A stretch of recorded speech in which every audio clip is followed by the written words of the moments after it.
Hello, everyone. Good evening. A very warm welcome to post-Brexit future, a new chapter and new business opportunities for the UK and Ukraine. My name is Andrew Robel, and I am the founding partner at Emerging Europe. Emerging Europe is a news community and intelligence platform which is focused on 23 countries of Europe. I am also the lead of Emerging Europe Advocates. So in October last year, the United Kingdom and Ukraine signed a comprehensive political, free trade and strategic partnership agreement. Among other things, the deal expected to secure continued preferential trade for businesses in both markets. The UK is already one of Ukraine's biggest trading partners, and today we're going to explore all trade opportunities, especially in the tech sector between Ukraine and the United Kingdom. So without further ado, I would like to start by inviting Taras Krykun, who is the Minister-Counsellor for Economic Affairs at the Embassy of Ukraine to the United Kingdom, to start with a few opening remarks to give us more information about the trade deal that the UK and Ukraine signed a few months ago. Taras, the floor is yours. Thank you, Andrew. Good evening, everyone. Thank you, Andrew, for introduction. And I would like to thank. Can you hear me? Because I hear some. I would like to thank Sigma Software for organizing today's event, and personally Alexandra Gavarucha for putting her efforts to do that. So I'm really delighted to speak today alongside with Kerry Hallard, the Chief Executive for Global Outsourcing Association, and other distinguished speakers. So we're here today to talk about the opportunities of post-Brexit future, and more specifically to my topic about the opportunities the UK-Ukraine Strategic Partnership Agreement brings, and especially for tech entrepreneurs. I've been asked to prepare a short presentation about the history of our agreement. What does it give to us? How do you read this agreement? And what are the opportunities you have? So my presentation is about for 10 minutes, and I would like to ask, Kiev to switch the slides. I don't have the access.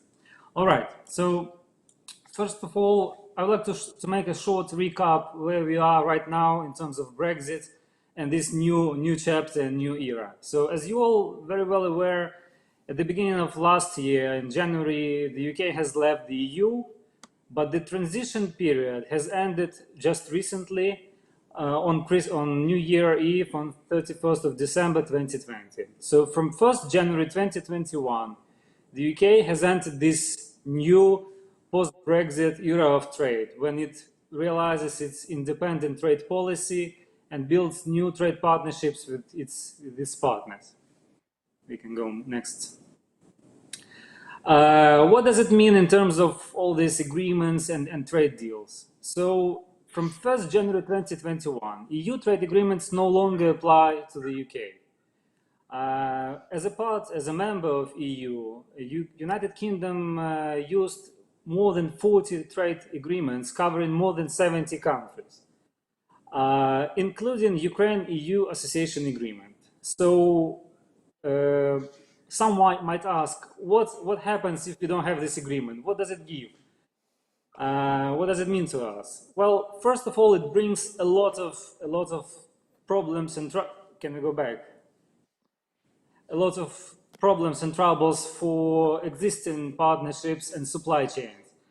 It brings new tariffs. It brings extra paperwork. It immediately goes to means the rise of prices and so on.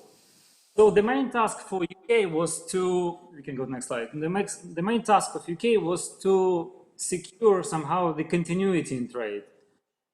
This process was called also as rollover of trade agreements, where the UK tried to replicate agreements it had as EU member, and by striking new agreements and replicating the previous one. In some cases, this was not only technical work. The bespoke solutions were applied like in Ukraine.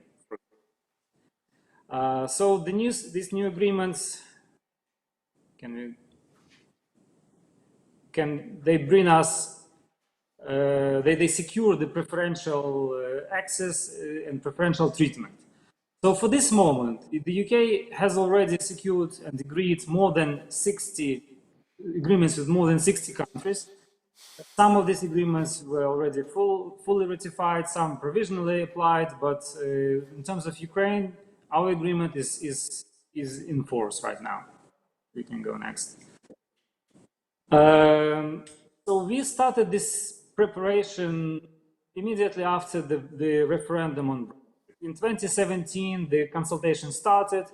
We had more than 35 rounds of consultations, and eventually, last October, the agreement was signed. And from January 1st, it's in force. You can go next.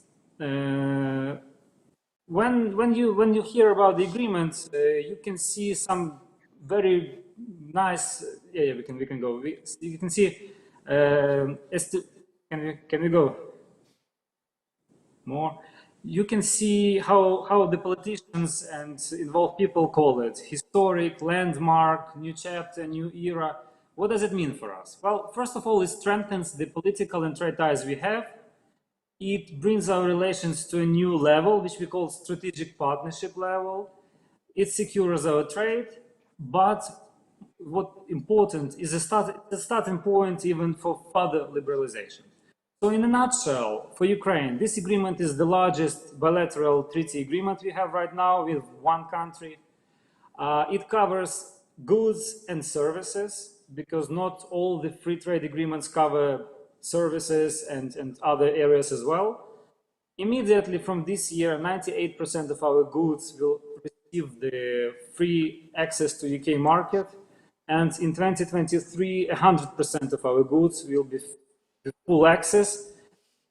We will have only 36 products covered by tariff rate quotas.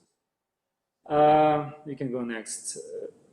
I don't want to stop a lot explaining the chapters in the agreement, what we have in agreement, but very shortly what you can find in the text.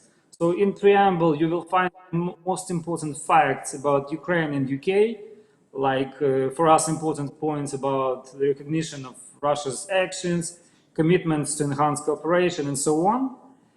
In Title 1, we can find the general principles important for both countries, such as human rights, fundamental freedoms, principles of free market, and so on.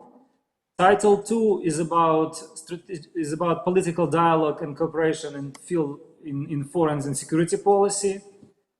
Title 3 is about justice, freedom, security. It's about the mobility of workers, movement of people, the start of visa-free regime, and so on.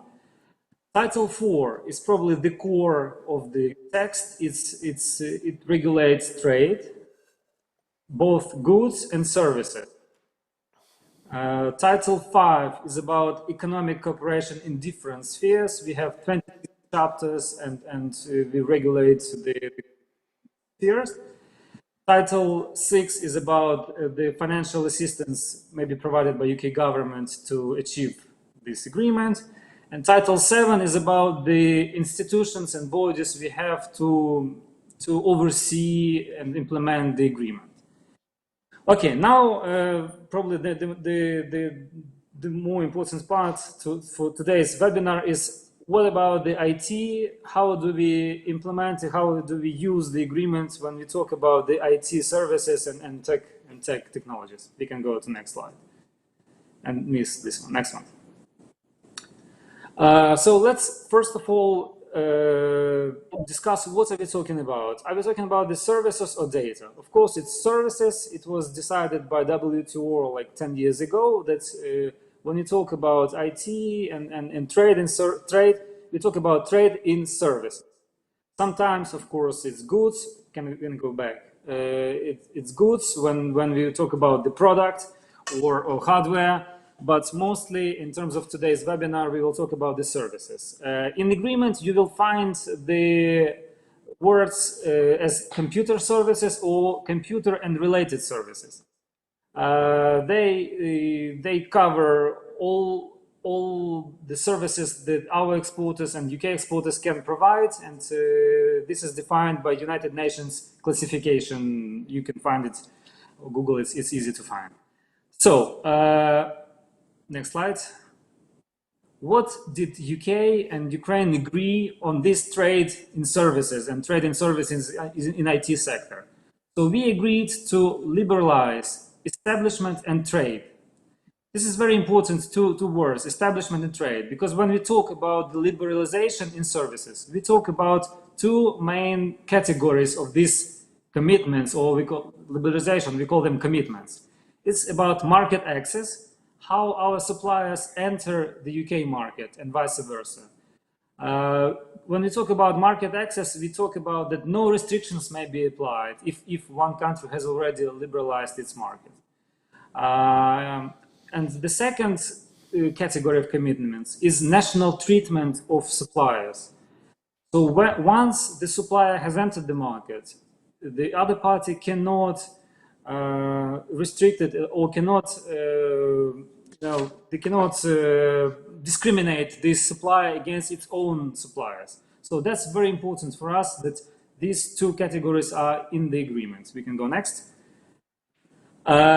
If you will open the agreement or try to work with the texts, or we call them schedules, you will find some very difficult, and for people who are not lawyers or who are not used to work with such types of documents, some different scribblings, like you will see computer, mode 1, 2, none, bound, unbound, very difficult to comprehend probably. So just a couple of words, how do we treat these provisions? Next slide. When we talk about trade in services like IT outsource or software or something, or any other services, any type of services, there are four main types of their supply used by WTO, by all free trade agreements, including this agreement as well. So mode number 1 is cross-border supply, when you supply services to the customers on another territory. It's like telephone calls or architecture or whatever. The second mode is when you consume this service abroad. It's, for example, when you're a tourist or you receive some healthcare in another country. This is mode number 2. Mode number 3 is a commercial presence. It's when you establish a branch or subsidiary in another country and provide services using this branch. And mode number 4 is when you send your employee to go to another country and provide the service there, like doctor, teacher, or IT specialist sometimes. Okay, probably the most important slide here. What does this agreement mean in types of every type of this mode? Because when we talk about services, we need to take into account all these different types of modes we supply them. So, as you can see, all 4 modes have been liberalized. That means that both UK and Ukraine treat establishment and supply of these services the same way they treat their own suppliers. We do have some reservations on mode number 4, because the special economic needs tests must be done when we export this kind of services from Ukraine to UK. I would also like to draw attention people who are working in this area and supplying services to both markets on other important provisions we have in agreement. We have a separate article on computer services. We have a separate chapter on intellectual property protection, which is very important when you work in software. We also have a special chapter on dispute settlement, when you can be sure of any possible disputes you might have. And probably the last 2 slides I have is you can, for those who want to read themselves or to understand better what the agreement is about, you can find the text already on official websites in Ukraine and the UK. I would also like to draw your attention that we have a special hotline on the UK-Ukraine free trade area established by Ministry of Economy of Ukraine. You can find the email and phone here. And next slide, you always know that you can also go to the embassy. We are always happy to help you. We have a special mechanism within the Ministry of Foreign Affairs, the Council of Exporters and Investors. And you can also go to our partners from British Ukrainian Chamber of Commerce or Export Promotion Office. So in a nutshell, that's what I wanted to tell you, and I would be happy to provide extra information for those who need them and share the presentation with you as well. Thank you very much. Thank you very much, Taras. You've given us a brief overview of what's waiting for us in the UK and also in Ukraine. I would like to remind everyone and note that this webinar and the virtual trade mission is organized by the Export Promotion Office of Ukraine, Sigma Software, and the Embassy of Ukraine to the UK, and it's supported by USA. So now what I would like to have a look at is actually the situation in the UK. So we have a fantastic guest today. This is Kerry Hallard, the CEO of the Global Sourcing Association, and also the chairwoman of the Global Technology and Business Services Council. Kerry, welcome. Good evening, thanks for having me. Must say I'm very, very jealous of seeing that picture of people in the same room. So we've not been in the same room with working colleagues for, oh gosh, must be nearly a year now. So I'm very envious to see you sitting there together. Yes, exactly. So, Kerry, let's have a look at the situation in the UK right now. So we left the European Union, well, less than a month ago. Where do you see the tech industry in the UK? The IT, what do sort of tech companies or IT services buyers tell you when they speak to you? Where are we now?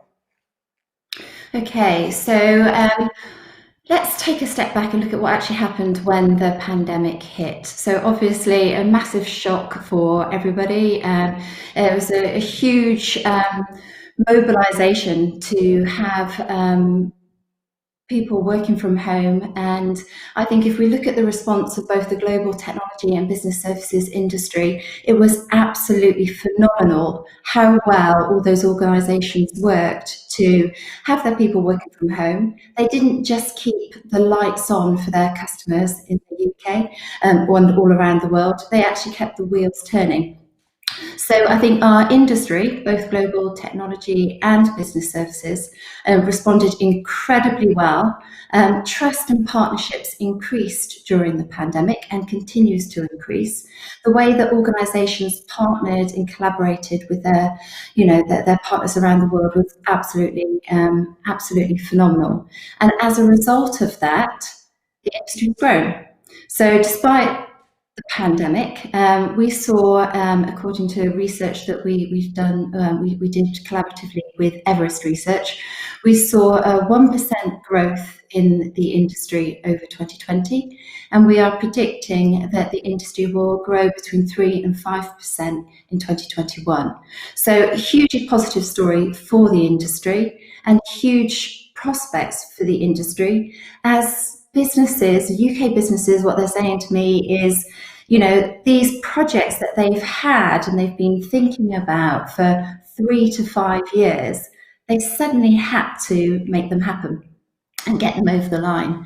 And because these digital transformation, these automation, these working from home, all of these things they've been thinking about happened overnight and happened successfully, they now have a huge appetite to drive more and more technology developments. So we're calling it a period of tech acceleration, and we believe the tech acceleration will continue at rapid speed. So a very, very positive response from the industry and hugely positive prospects for the industry as well. And do you think that Brexit will have an impact on the industry as well, in any way? Right, obviously, Brexit wasn't good news for our industry. We did a poll across our membership base the day before the referendum, and 80% of our community wanted to remain. There remains disappointment, obviously, that Brexit did happen. There was a slogan, which you might all be familiar with, from Boris Johnson, was "Let's get Brexit done." The truth of the matter is that Brexit is not done. It's not close to being done. We have, I think it's either 25 or 28 working parties that are looking at negotiating key aspects of what Brexit is going to look like. So if we look at what the Brexit negotiations with the EU have focused on, it's been predominantly on goods. And the services sector has remained largely untouched. And given the size of the services industry, it's almost farcical that they've done very, very little with it. Do you see opportunities or challenges in that context for the development of the sector, but also for a potential collaboration or cooperation with service providers from other countries? Right, so the number one issue that we've got, we had it beforehand, and Brexit has absolutely accelerated that issue, is we don't have enough talent in the UK. So we will be looking at accessing the global talent pool to enable us to drive these digital transformations. Now, one of the things that we did when the pandemic hit and when we wanted to celebrate the success of our industry, we realised it was an opportunity to reposition the industry, to celebrate the industry, but also to paint a really positive future for the future of global technology and business services industry. So we reached out to a whole host of different industry associations around the world and said, look, I think this is an opportunity for us to not just look at our national approaches, but to actually look at the global response. Because there's a very real risk that because so many people all around the world, but certainly I know the situation in the UK, so many people have been furloughed. Unemployment has already, despite furlough, has already reached an all-time high. There's a huge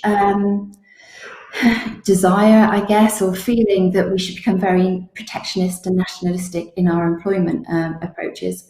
But the reality of that situation is we don't have anywhere near enough skilled workers to do the work that we need to do in the digital transformation place. So part of the work that we've been doing in reaching out to those other industry associations, and we created something called the Global Technology and Business Services Council, which is an alliance of 12 of the industry associations around the world. It was really focused on the ongoing importance of the global talent piece and how countries should not become nationalistic and cannot afford to become nationalistic in their approach. So I'm an absolute firm believer that the UK is going to continue at an accelerated level need to access the global talent pool for technology.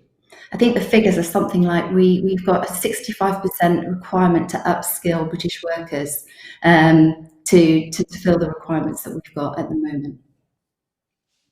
When you answered my first question, you said that there is an increase in trust, and I found it really interesting because it means that maybe British tech companies and British IT services buyers are now more trustful towards service providers from other markets.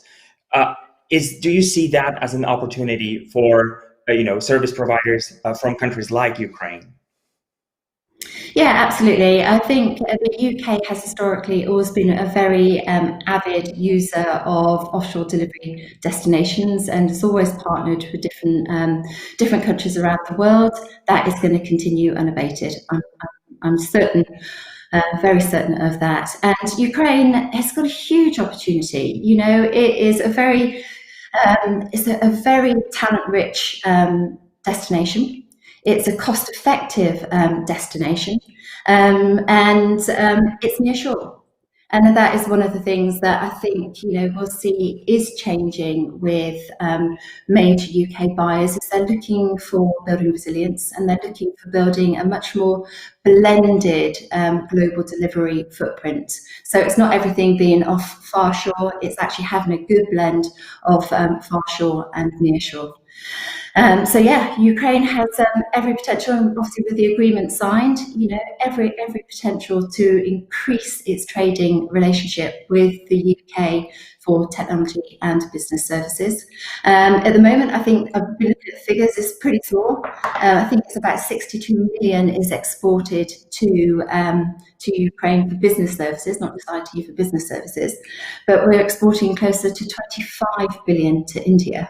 So as that rebalances and changes, you can see just how big the opportunity is. But my word of warning, and I've said this on a stage to Ukraine a number of times before, is you've got to really, really build your brand profile for the technology work that you actually do. So I know there's some really, really great companies, and I've seen a load of Ukrainian companies win at GSA awards, but I still don't think Ukraine makes enough noise about its potential to deliver technology services to UK companies. Perfect. Thank you very much for this part. I'm going to invite the rest of the panel right now. So we have a wonderful group of companies, of Ukrainian companies, starting from software, developers to law firms. So around us, we have actually 4 people in the studio in Kiev, and the rest of us are joining from different places, across Europe, as it seems. So let me just introduce the rest of the panel. So I'll start with Dan Melnikov, one of the founders and COO of Corefy. If you could raise your hand so everyone knows. All right, there he is. We have Alexander Nikitin, the CEO of Tebin. There he is. Maria Skakun, Senior Associate, Head of Business Development at Avitar Group. She's in the studio as well. And so is Alexandra Govarucha, International PR Lead at Sigma Software. And joining me online, Alex Lishun, Director, Client Engagement at AltexSoft. Pete Smith, VP of Sales for Europe at Innovecs. And finally, the last but not least, Arthur Kornienko, the founder and the CEO of GenovaWebArt.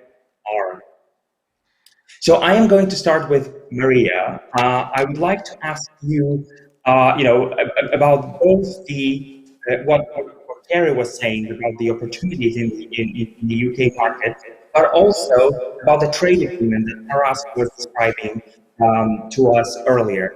Where do you see opportunities for the IT sector in Ukraine, for the tech sector in Ukraine?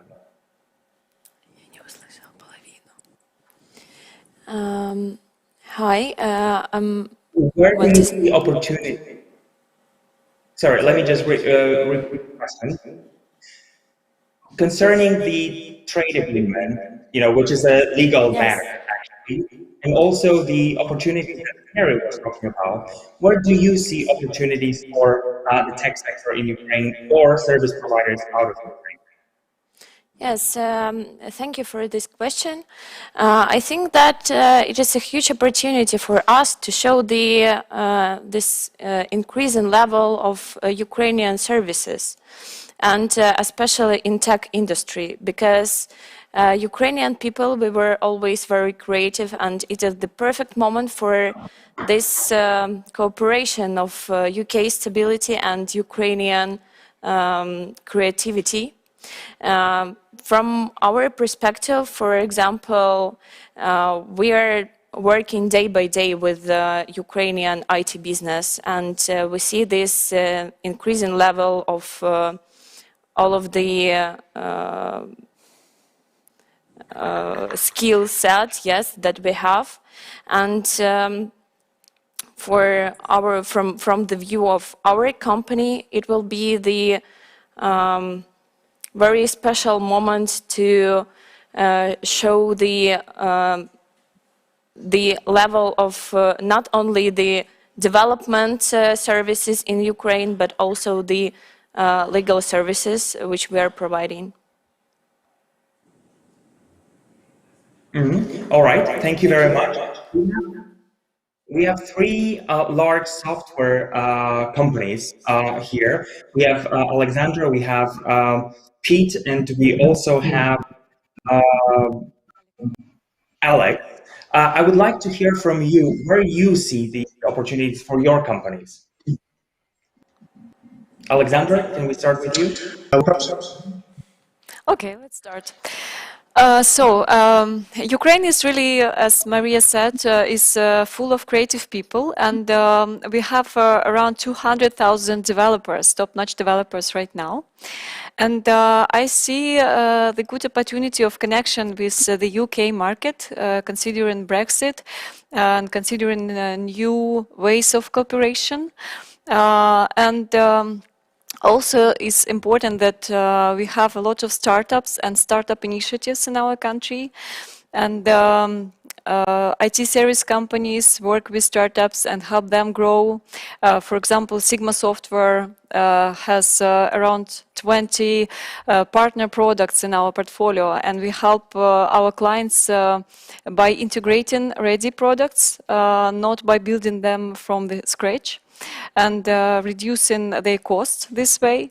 Also, we share our vast business network with our customers and help them to find investors, help them to find clients, and so on and so forth.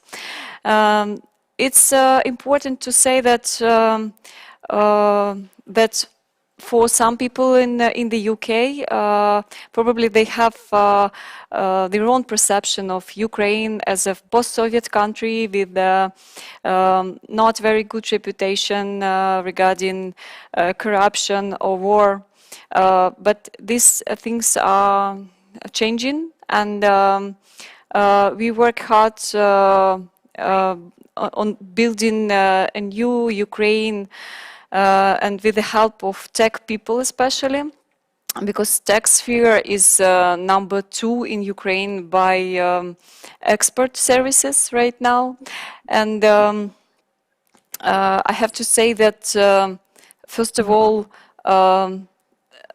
young people in tech sphere are ready to work with Europe, with UK people. We have different mindset, and we have strong connections with European people, and it would be great to build new bridges with the UK companies, with startups, with enterprises. So I hope I answered your question. Yes, thank you. Thank you very much. You actually touched on one thing that I was going to ask later, which is the issue of that image of Ukraine. But we're going to come back to that in a moment. I wanted to ask Alex as well. What's his take on that? Sure. Alex from AltexSoft. Yep. Thanks, Edra, and thanks for having me. Thanks, everyone. A lot of great people join this event. So I really loved the headline of Taras' slides, one of his slides, where it said "the new era." I believe that's a good term to use, because the great talent pool that Ukraine has can definitely bridge the gap between the need of the UK companies in skilled workers, as well as the competitive price compared to the local market in Ukraine. But on top of that, we can also compete on quality with some of the offshoring destinations like Asia or Latin America, and we definitely have almost the same time zone, which creates a great communication overlap.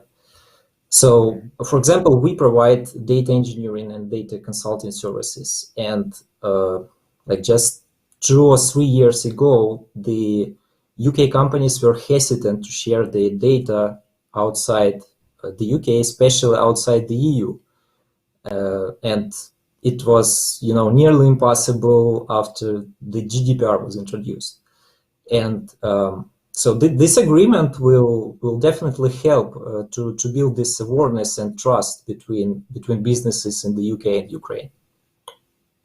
Mm-hmm. All right, thank you very much for these thoughts, and I'll ask Pete to contribute to that as well.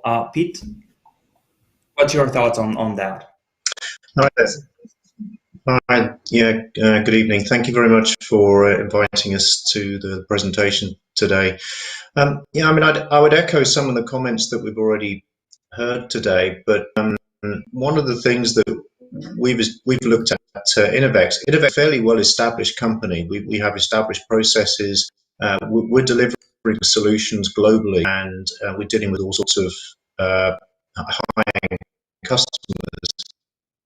One of the things we've seen a niche certainly within the UK, where there is a gap, as Kerry mentioned earlier, there's a gap at the moment, and that's what we're actually looking to fulfill.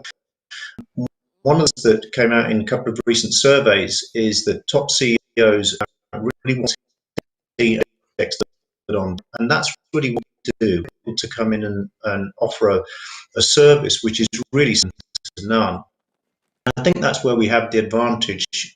Is we're closer to home. Ukraine is far closer to home than the Far Eastern companies. People in UK feel far more comfortable dealing with the Ukrainian company than perhaps they would somewhere that's in a totally different time zone, as you mentioned before. So we've already started talking to a number of companies and already got a great response and receiving really good response from people. And just one other point I wanted to mention is that it doesn't always come down to price. We're not going in and suggesting that we're going to be the cheapest or under anybody or anything. It's really based on quality of service and professionalism. And I think the level of professionalism that you get from Ukrainian companies, and certainly from Innovecs, is far, far higher than other companies. And again, something that Kerry mentioned at the very beginning, perhaps there are some companies in the UK that have dropped the ball, and they're just not really taking care of their customers in the way that we do. And we're very keen to do an excellent job, which is what we do. So I think there are huge opportunities out there, and we're really looking forward to growing us in the UK. Perfect. Thank you very much, Pete. Arthur, I'll ask you now. Represent a company that is focused on web development and sort of offers creative services. How do you see the situation from your perspective?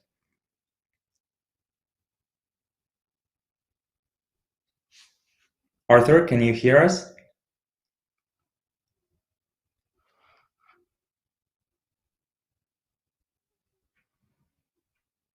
Okay, I don't think we can hear you.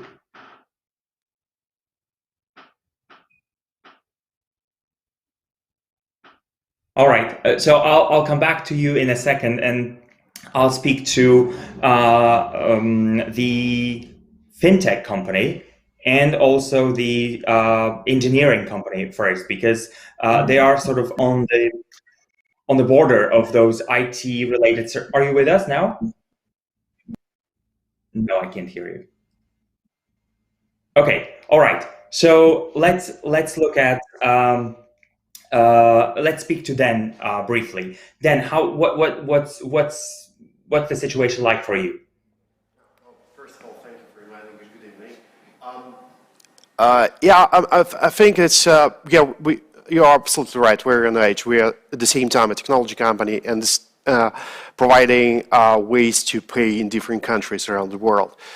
I think there are a lot of opportunities, and this trade agreement as a framework is bi-directional. It's not only for just inviting talent to use the talent inside the country and supply IT services to help UK companies to scale or to go to other markets, access other markets. It's also about another way opportunity is that UK businesses can reach the markets here, and Ukraine could be a gateway or the trusted partner to this part of the world, and it's raise a market. And okay, maybe it's not that big as the neighboring countries' markets to Ukraine, for example, like Poland or Russia or Turkey. But it's still a market, and it is the potential in the market is growing. And as a fintech, what we enable is to enable payments by providing connectivity to almost 95% of Ukrainian acquirers and payment providers, simply with one integration, and vice versa. So our strategy is also bi-directional, is that we can help UK businesses to access consumers here, customers, and the same way we're helping Ukrainian and neighboring countries' businesses to access foreign market, including UK, which is, I would say, the world's fintech capital, and it's important to be there. And our company has as well a company in UK, and we're already working in the UK market. Thank you very much.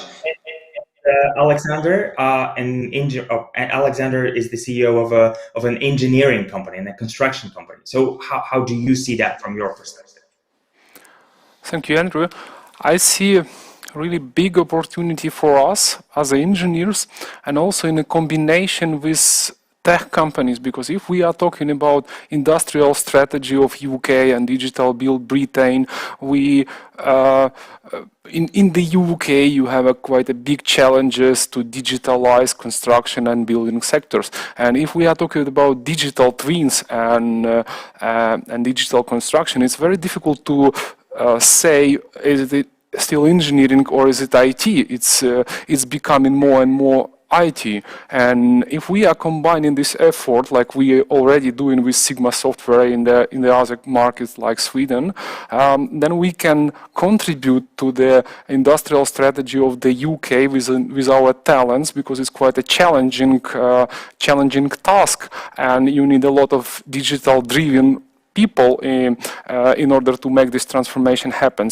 And also in respect to be directional benefits, we also looking for the investors from UK and developers who will invest in Ukraine, and we can support by the professional engineers in Ukraine. So this is definitely win-win approach for us in future. Okay, so I'll have a question for all of you. Kerry mentioned that she said at some point that Ukraine is still not visible enough in the United Kingdom. But I would also like to echo Alexander's word. She mentioned, this image thing. So why do you think now? Is it like better? There are more opportunities now compared to before? And what kind of obstacles were out there before that are gone now from your perspective? Anyone? Not everyone at once, please. Why now? Alexandra, you let me try. I'll just Is question. somebody trying to? Oh, Pete. Yeah, no, it's an interesting question, because I was asked something very similar the other day, what obstacles there are. And really, there are no obstacles now. With Brexit being finished, that there is no problem, and there's no obstacles. We've been in business in the UK for some time. I'm based in the UK, and really the obstacles there were before. The only obstacles really that could happen is perhaps just the odd time zone difference of a couple of hours. But in terms of what obstacles could be, maybe with travel, that's possibly one thing, and COVID driven, and that's going to be temporary. But we don't really see any problems to that. So be done remotely. I'm based here, so if people need we can very quickly explain and actually go and see. So from our perspective, we see very, very few obstacles. In fact, since Brexit's finished, I would say there are far less. Mm-hmm. Okay. And how about this this image issue? I remember I spoke to the CEO of HSBC in Poland, actually, and Poland is a huge market nearby, and this was a few years ago, and he said that people in the UK have an idea of Poland from between 5 and 20 years ago. So this we're talking about Poland, which is an EU country. And Ukraine, is still not an EU country. And, Alexandra mentioned those, issues like corruption and so on, which are changing, of course. But do you think that people in the UK have to or should somehow be exposed more to what Ukraine can offer, and how to do that? Anyone? Oh, Alexandra. I'm past that one again, like. Yeah, I think that of course it's important to change the situation inside the country, but also important to broadcast our changes to another countries and to the UK as well. And of course, we have a lot changes, a lot of interesting new initiatives in our country, a new Ministry of Digital Transformation, first of all, Expert Promotion Office, which helps us in this mission as well. And I think it's also important to support such initiatives as our Ukrainian trade mission to the UK, as, for example, Ukrainian pavilions at different exhibitions and conferences. So we have to be bold and brave to speak about our changes, about our opportunities, what we offer to the world. And I think it's, the phrase is help me, rather to be rather than to see.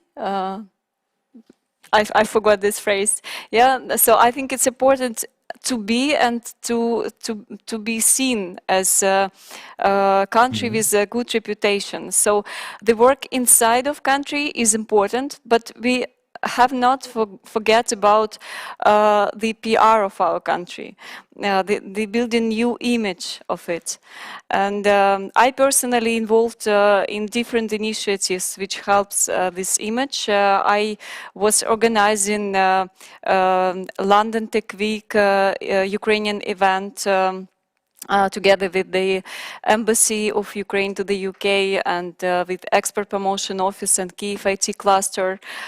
I was one of the organizers of Ukrainian Pavilion in Israel and at Web Summit and so on and so forth. So it's really important steps and we should make it step by step, like baby steps probably. And I hope and I'm sure that that will help to bring us more clients to our country, more partnerships, investments, and new good connections. Okay, perfect. Thank you. Thank you very much. Anyone would like to add to this reputation building? Oh, Dan, please. Yeah, I just you remember it one moment. It was in 2019, before all this corona crisis, and the November Web Summit, the largest tech conference on the planet, and we were together, right? And do you remember the moment that from the stage they announced Ukraine and raise your hands, and it was like a surprise. The summit, the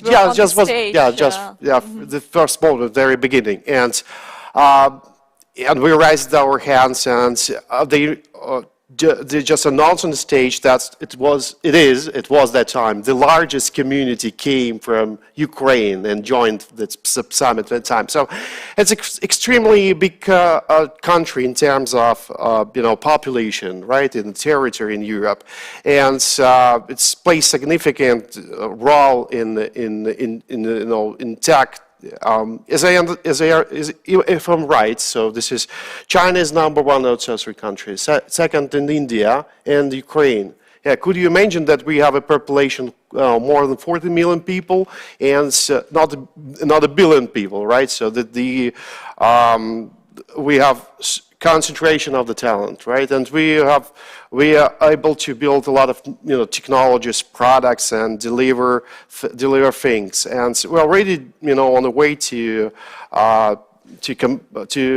compete with global players in terms of we are a software vendor and we are not a company that provides IT services. So we are marketing our product in the UK and other countries and working with different people to help them to scale their business in other countries. So it's very exciting when you're talking to British clients, and we're in the same time zone almost, and 2 hours difference, almost nothing. So we can support the business, and we can support their business, and we can support British business here. So it's I think that's a good chance, and there is no obstacles in tech industries, but because everybody's already understand that it doesn't matter where the vendor is, if it's a good vendor or not. If it's a vendor in the United States, it's a good vendor, you can work with this vendor. If it's bad vendor and the product is bad and the services of this vendor are bad, so there is not why you should work with this vendor. Yeah, you have a lot of opportunities, you have a lot of competitors, competitive products, and so on. So I think our niche is what we can offer is the competitive services, competitive product, and I think there is no obstacles, at least in IT or software. Maybe there is some nuances in culture. Yeah, there is absolutely, but not so much. Not so much. And we are ready to cooperate. It's important because this trend is in unity, talking about the experience of our tech people, tech sphere in Ukraine, it started in 90s. So as for the moment, we are quite mature. We understand all the processes. We integrate the compliance into our companies, bringing them from European, from the US companies, from our clients. That is why to work with us is really easy. So we understand business processes and we help businesses to solve their tasks with technology solutions. Any other solutions that we have to increase that trust and legal?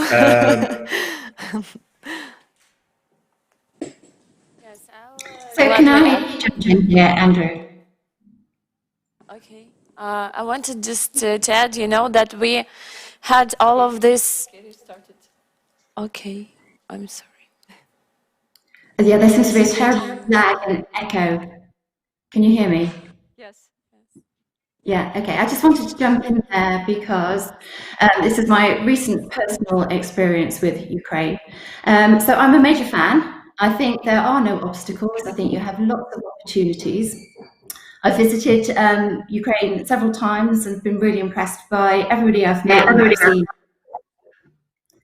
So we did invite Ukraine to join the Global Technology and Business Services Council because we wanted to be inclusive with Ukraine. IT Association Ukraine accepted that invitation, but then they've done nothing with it. They've attended none of the events, they've marked none of the meetings. So I've got India, I've got Latin America, I've got the United States, I've got Sri Lanka, I've got South Africa, we've got all of these, we've got ABSL representing, Poland, we've got IBES representing Bulgaria. We invited IT Association Ukraine to get involved, and we've run a couple of brilliant events that look at the future of the industry, which I think is really important for Ukraine to join that conversation. Where is this industry going?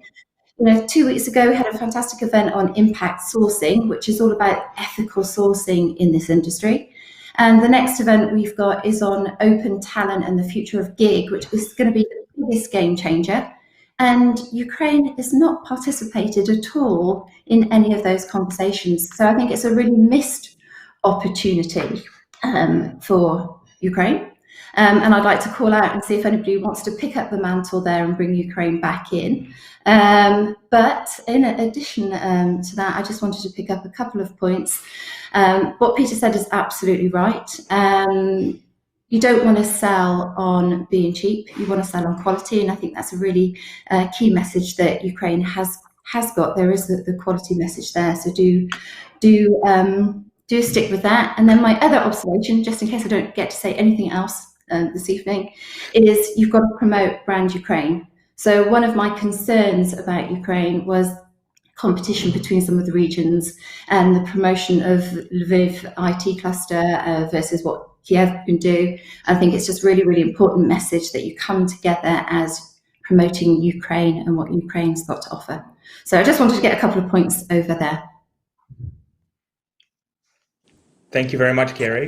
I'm sorry about this situation with IT Ukraine. Sorry, Andrew, interrupting you. I just wanted to say that, yeah, sorry about the situation with IT Ukraine Association. I personally know people from there, and I will clarify what happened and come back to you, Kerry, because it's really strange situation. It's their work to represent Ukraine on such events. Yeah, please do. Thank you. Yeah, so hope we will have a chance, one more chance, to join a similar event. Okay, any other comments here? Yes, related to Maria? Yes. I wanted to tell that, you know, we had all of these political events in Ukraine that maybe negatively a bit affected our reputation as a country. But even from all of these events, we got some experience. And now we are going to the country which have this challenging situation with Brexit. And we will bring with our business all of this background, how to deal with changes and challenges in your country. So we are adapting this, our companies to the situation, to terms on markets very fast because we had all of this background. And the second thing that I think that is very important in case of our entering the UK market, we as the law firm, we are dealing day by day with companies that are coming to us to become compliant with different European regulations, with UK regulations, if they are working with this market.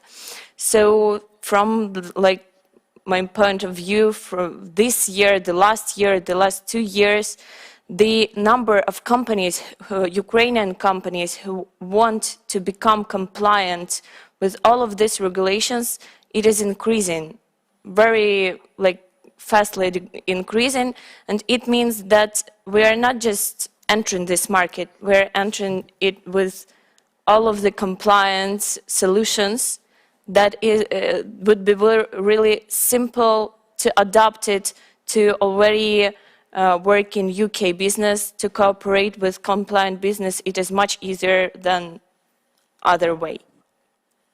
So thank you. Okay, perfect there. Thank you very much for that thought. So just to sort of sum up, I would like each of you to literally come up with a sentence or two encouraging British entrepreneurs and companies to look at Ukraine and at what companies in Ukraine can offer them, and also how they can help, you know, offer better services for their clients. Who would like to start? May I start? Oh, Taras, go ahead. Yeah, thanks, Andrew. Well, I just wanted also to add on the previous question and to this one. Yes, I can agree we can't probably afford an expensive, you know, public awareness campaign on our advantages on IT.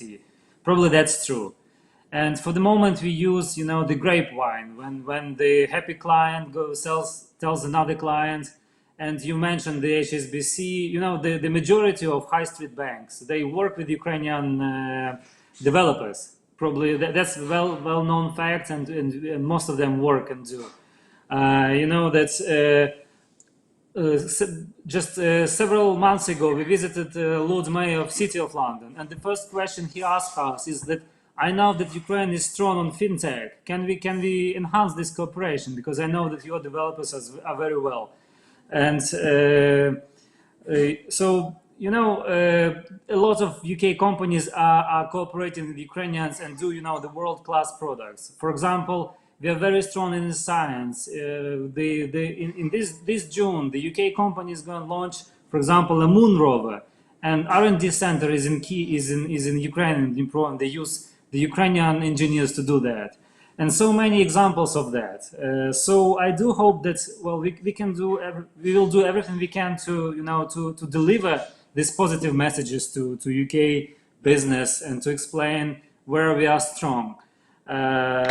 And just to end, probably I just want to reiterate again is that there are no more legal problems or whatsoever. So we are on level playing field with other competitors, and now it depends on us how we use and benefit from that.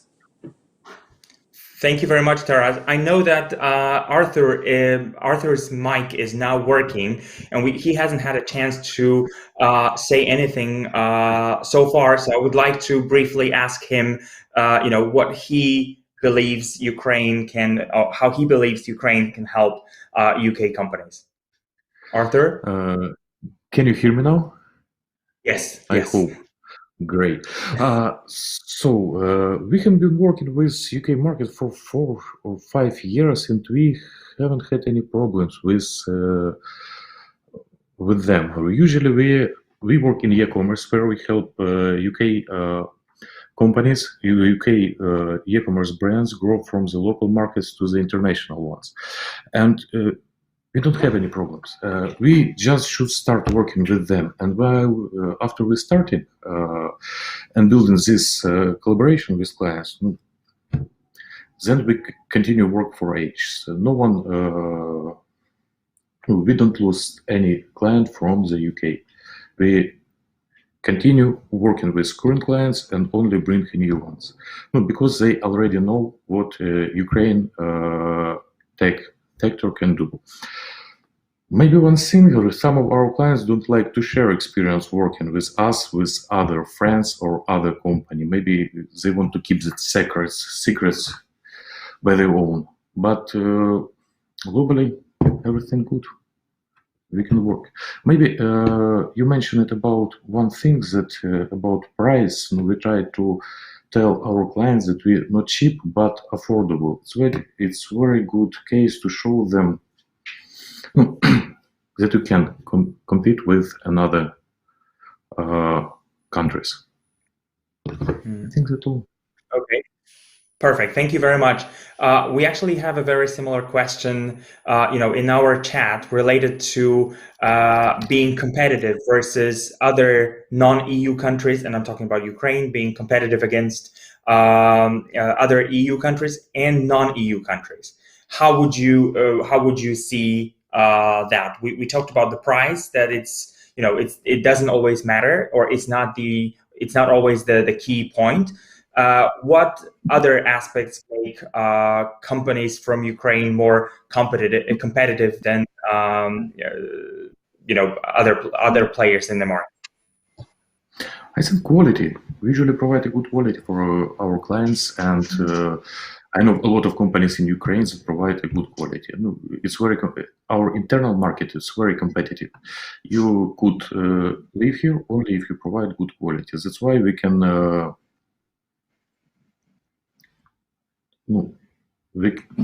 We can compare.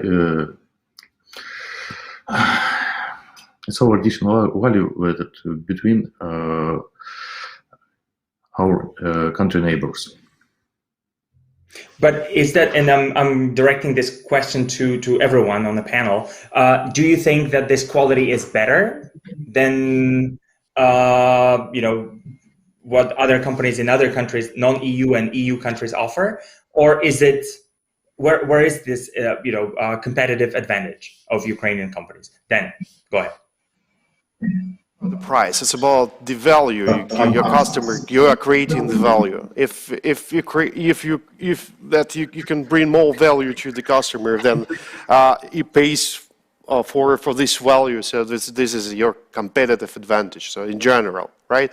And its price is not always matters, right? So for instance, as a technology vendor, we have a software development in house, right? And but we have to pay competitive salaries because otherwise our engineers will work for IT servicing companies that are widely presented here on the stage. And in other cases, the neighboring countries you have to pay the equivalent, otherwise you will lose brains and they will go to another markets for to be better paid or looking for better future. But in any case, so from the day A, you should be competitive. And what is a cool thing with the software is that relatively Ukraine is a small market for IT vendors. So nobody is thinking about from the day A that there will be particular focus only on Ukrainian markets. They're thinking about to go to the other markets globally, to United States, to the EU, to the UK. So I think this is from the starting point. It's our I would say IT businesses here thinks about the quality and how they will compete and what the value they can create their product and so on. So I think it's a complex issue, not about the price. So can we say that Ukrainian companies basically give or provide more value for the same amount of money? Is that the competitive advantage? Yeah, I think in general the quality of IT products or services, it was very high. It creates more, the value is very high, and the price you pay is less. So I think it's a benefit. So a delta, which that's really a good thing for Ukrainian businesses. Thank you. Anyone would like to add to that? Alexandra? I'd like to add, yeah. Agree with Dan, and if you're talking about product companies, we have good examples of companies like Grammarly, Magpo, PetCube. They are world-known product companies, and I'm sure Corefy will be one of them soon as well. And if you're talking about service companies, we are not only IT outsourcing or IT consulting companies. We are providing more value to our clients with helping them to connect to partners, to find investors, to find clients for our customers, and to help them to solve their problems, their tasks. For example, we provide business analysts who can dig deeper into the project of the client, not just programmers who will write a code for this project. So these services are far more wider than it was like in 90s, for example, because the industry is growing and our expertise is growing, and it's important to know that IT services is not just IT outsourcing anymore. My question is also, how this compares with other countries around Ukraine, because if you are a UK company, you might also want to see what you can get from other places as well. So, how does this competitiveness present itself compared to other markets? And I saw Alex was raising his hand. Yeah, I think I have a few thoughts to add to this point.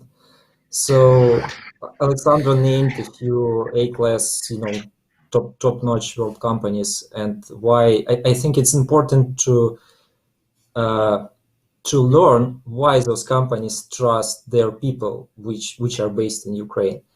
And again, I believe the answer is that because they are all well-educated and intelligent people, because they have they have good quality of education, which probably one of the best things that we have that we received in legacy from the Soviet Union. Okay, all right, perfect. Thank you very much for that. So what I would like to do now is just to give every single speaker, a 30-second slot to summarize and to pitch their offer to UK companies, UK tech companies, and also IT services buyers. So, Alex, you were just speaking, so I'll start with you. Yeah, sure. As I mentioned before, AltexSoft is a data engineering and analytics company. So we build anything starting from data infrastructure, collecting data, and helping to manage this data in the right way. We also do business intelligence. We do predictive and prescriptive analytics. We enable, intelligent automation of repetitive tasks, and we help our clients to cut operation costs. So we're also capable to build AI products on top of that, which solve, really complex problems of personalization, decision support, sentiment analysis. So basically, data is a new oil, and we help our customers to work with their data. Perfect. Thank you very much, Alex. I'll ask Pete now. Pete, are you with us? Yeah, thank you very much. Yeah, I mean, as I said, Innovecs is an established company. I'm actually based in the UK, so we already have a footing here. So the reason to use a guy like us, we already have a very strong track record. People have already mentioned quality from Ukraine. That's what British people believe in, actually. They believe in quality, and they believe that Ukraine has quality, and bring that quality here. And I think the third thing is that we actually do deliver, and we deliver on time, and that's the big thing. We can give quality, and we deliver on time. Price is never an issue. It's a matter of delivering a project, doing what we say we're going to do, and doing it really professionally as well. And I think that's the key differentiator for us as a company, and also for Ukraine as a country as well, is the fact that anything that comes out of Ukraine is considered to be incredibly professional and very, very high quality. And it really makes me proud to work for a company like Innovecs and to be able to offer something like that. So that's what we're looking to do, and we're hoping to grow the business here really well too. Perfect. Thank you very much, Alexandra. Thank you. So I would say come to Ukraine as soon as borders will be open, and we'll be happy to help your enterprise to become digital, and we'll be happy if you are a startup to help you grow faster in more efficient way. Sigma is your reliable tech partner. Thanks. Thank you, Alexandra. Arthur, what's your pitch? My main message: don't afraid working with Ukraine. Just try, and after that you will realize that quality is really good, and you can rely on our companies. I totally agree with previous speakers, and believe a lot of UK companies use Ukrainian teams and Ukrainian specialists. Perfect. Thank you very much. Dan, what's your pitch? Thank you. So as the technology company that helps online businesses with the payment technologies to access to another market, so welcome UK businesses to Ukraine, and I hope to see more businesses, Ukrainian businesses in the UK. So thank you. All right, perfect. Thank you. Alexander, Yeah, I represent engineers from Ukraine, and we are quite innovative engineers in construction industry. So we create information models of the physical assets and help with the digital transformation of the buildings and industrial projects. So very welcome. Thank you. And you definitely want to work with Maria. She can definitely walk you through legal issues. Maria. Yes, sure. And I'm also sure that any UK company that will start to work with any of the participants of our trade mission will get the added value from this cooperation. And also our company, we provide legal services on, first of all, data protection compliance, personal data protection compliance.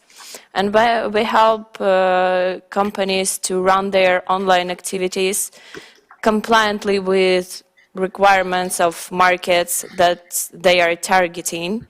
And from the point that all of our team members, we're from product IT business, and we have all of this background with working with product IT business.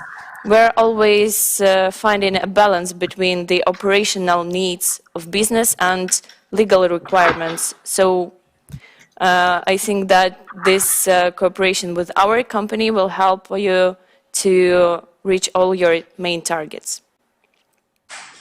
Thank you. Taras, any final thoughts? You deal with British entrepreneurs on a regular basis. Thanks, Andrew. Well, I would like to come back to the strategic partnership agreement. You know, I truly believe that this is like another convincing argument, you know, to strengthen cooperation, not only in IT or tech, or it's in all other sectors and spheres as well. And the more we trade, the more we cooperate on user sectors. Well, it's directly, you know, impacts on the computer services as well. We do already see a huge rise in growth in our exports. Total account is like 25% for the last 5 years. So just remember that the agreement is like a two-way road. So Ukraine is open for UK investments and exports as well. And we are really happy to work with UK business. Fantastic. And the very final word for Kerry. You said that this could be your only, comment earlier, but it's not. So I would like to, hear from you at the very end. Okay, so I can say the opportunities are huge. I can say that the work that I've seen delivered by Ukrainian companies has been incredibly positive. As I say, a number of Ukrainian companies have won awards from the work that they've done for UK companies. We've got something called the GSA Partner Platform, and I know there are a number of Ukrainian companies that are ranked really highly in there. So I understand, sorry, I can't remember who it was that made the comment that customers sometimes want to keep it secret. We're trying to change that. We believe it's really important that that the community has a voice. So we've created with an American partner a platform where service providers around the world can post their profiles and then get reviewed by the customers. So people know that these are, these companies are doing some great work. We've got some fantastic Ukrainian companies performing incredibly well in the partner platform. So, so all I can say is, keep up the good work, and I think that the opportunities are significant for Ukraine to do more and more business with the UK. Perfect. Thank you very much. And my final message to all British entrepreneurs who don't yet use services or do not work yet with Ukrainian companies. If you haven't been to Ukraine, definitely visit when it's possible, of course. And I am quite sure that you will be convinced that you should work with Ukrainian companies as well. Thank you very much for the whole chat.